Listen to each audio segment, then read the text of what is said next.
హల్లెలూయా! దేవునికి స్తోత్రం.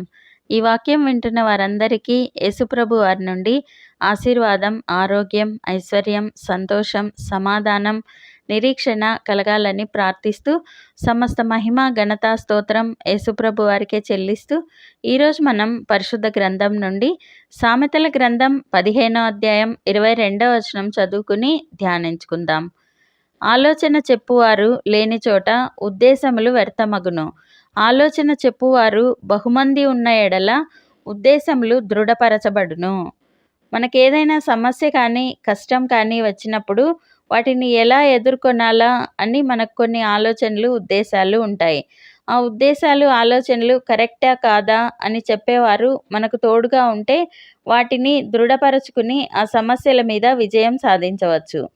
మొదటగా మనకి ఇటువంటి సలహాలు ఆలోచనలు మన కుటుంబ సభ్యులే ఇవ్వాలి. ఎందుకంటే అన్నీ అందరితో చెప్పుకోలేం కాబట్టి.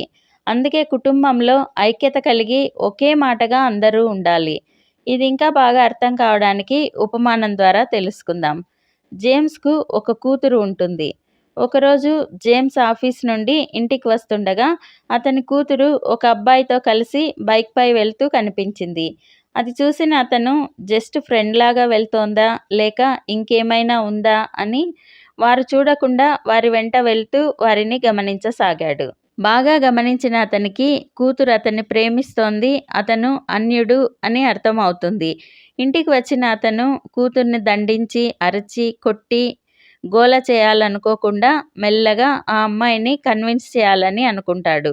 భార్యతో తల్లితో కూడా చర్చిద్దామని తన ఉద్దేశం జరిగినది వారికి చెప్పగా వారు కూడా మీ ఉద్దేశం చాలా మంచిది, మనం దేవునికి మొరపెడదాం, దేవుని చిత్తం తెలుసుకుందాం అని చెప్పగా ముగ్గురు కలిసి తండ్రి ఇది మీ చిత్తమేనా? అమ్మాయి అన్యుని వివాహం చేసుకుంటే ఆ కుటుంబాన్ని మీ వద్దకు తీసుకొని రాగలుగుతుందా లేక తన రక్షణను కోల్పోతుందా చెప్పండి నాయనా అంటూ ప్రార్థించగా దేవుడు ఇది నా చిత్తం కాదు, సాతాను పన్నాగం అని తెలుపుతారు.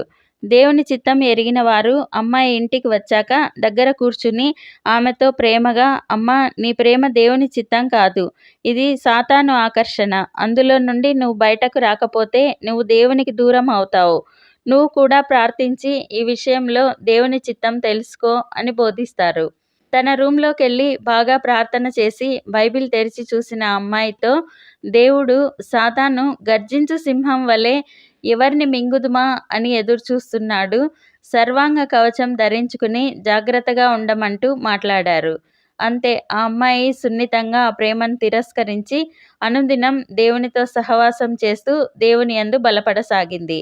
సామెతల గ్రంథం 20వ అధ్యాయం 18వ వచనంలో ఉద్దేశములు ఆలోచన చేత స్థిరపరచబడును, వివేకం గల నాయకుడవై యుద్ధం చేయుము.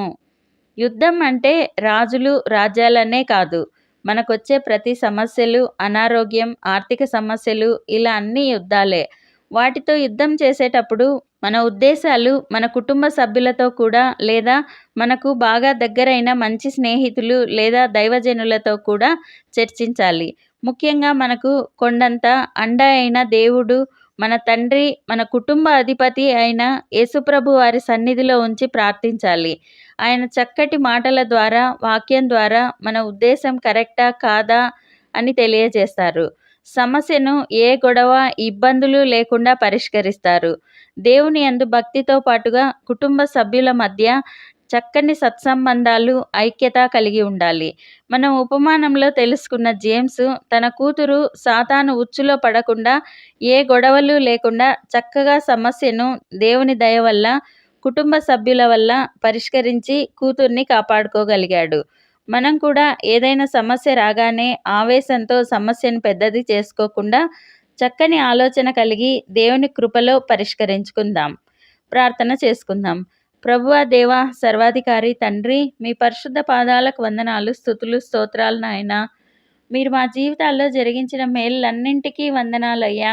దేవా, సమస్య వచ్చినప్పుడు ఆవేశపడకుండా, భయపడకుండా మంచిగా మీ కృపలో సమస్యను పరిష్కరించుకొనండి అని నేర్పుతున్న తండ్రి వందనాలయ్యా. మా ఉద్దేశాలను బలపరిచి మంచి ఆలోచన చెప్పేలా మా అందరి కుటుంబాలలో ఐక్యతను, మీ ప్రేమను దయచేయండి. మంచి నాయకులుగా వివేకం కలిగి యుద్ధం చేయడం నేర్పండి. అలాగే మాకు ఏ సమస్యలు లేకుండా విశ్రాంతిని దయచేయండి.